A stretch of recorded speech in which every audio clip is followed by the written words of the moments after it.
यहाँहरु सबैलाई जय मसी। आजको बिहानीमा र आज मेरो एउटा काम थियो, म चाहिँ कतै जानु थियो, हामी जेठानी र देउरानी जानु थियौं र आज म तयारी भएँ अनि मैले भने म र मेरो स्कुटर अनि म चाहिँ हेलमेट लगाएर तयारी भएर हिँडे। दिदीलाई पिकअप गरेर म चाहिँ लागे सौरातिर। यो चाहिँ राष्ट्रिय निकुञ्जको हाइवे है। अनि यहाँ चाहिँ कस्तो राम्रो दायाँ र बायाँ जंगल छ अनि हामी गयौं। अनि दिदीले भिडियो गर्दै हुनुहुन्थ्यो, मैले चाहिँ स्कुटर चलाउँदै रमाउँदै गयौं। अगाडिको भ्यू हेर्नुस् न कति राम्रो छ है।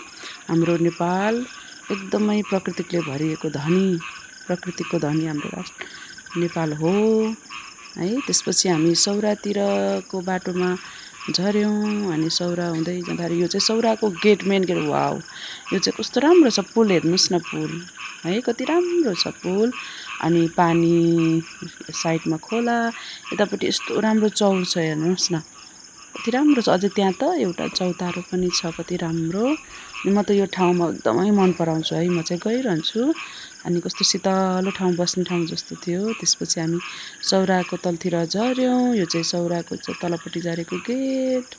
अनि हामी तल गएपछि हामी ठक्क पुग्यौं। अनि दिदीलाई आज चाहिँ सम्मान कार्यक्रम थियो, दिदीहरूको ब्रेनवे कम्पनीको दिदीलाई सम्मान भयो। अनि उहाँ चाहिँ मेरो दिदी, जेठानी दिदी, फोटोसोटो खिच्नु भयो। अनि खुसी हुँदै अनि आउनुभयो र अनि देखाउँदै आउनुभयो, हेर्नु न है, हेर त मैले पाएँ राम्रो छ भने हामी सेलिब्रेसन गऱ्यौं।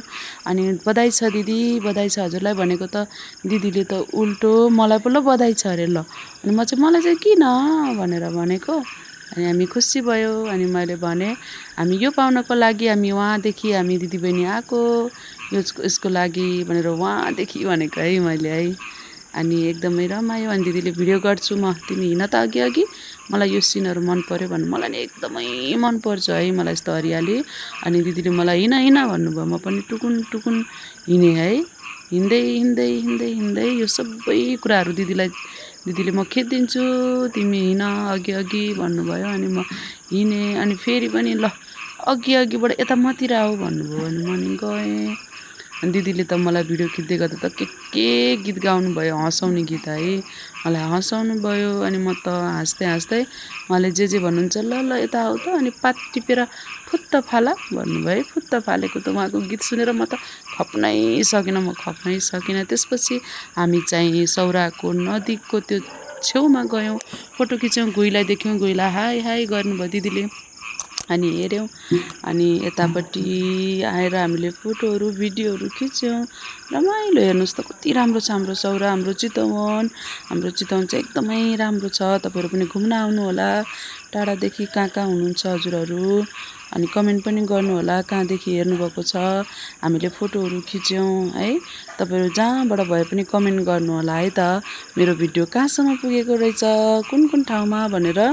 अनि म चाहिँ थाहा पाउने छु। तपाईँले पनि इन्जोय गर्नुभयो होला यो भिडियो हेरेर है। हामी देउरानी जेठानी यसरी मिलेर हामी सधैँ यसरी नै घुम्छौँ, हिँड्छौँ।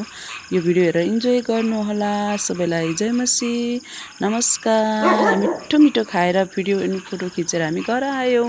आजको दिन यस्तै रह्यो।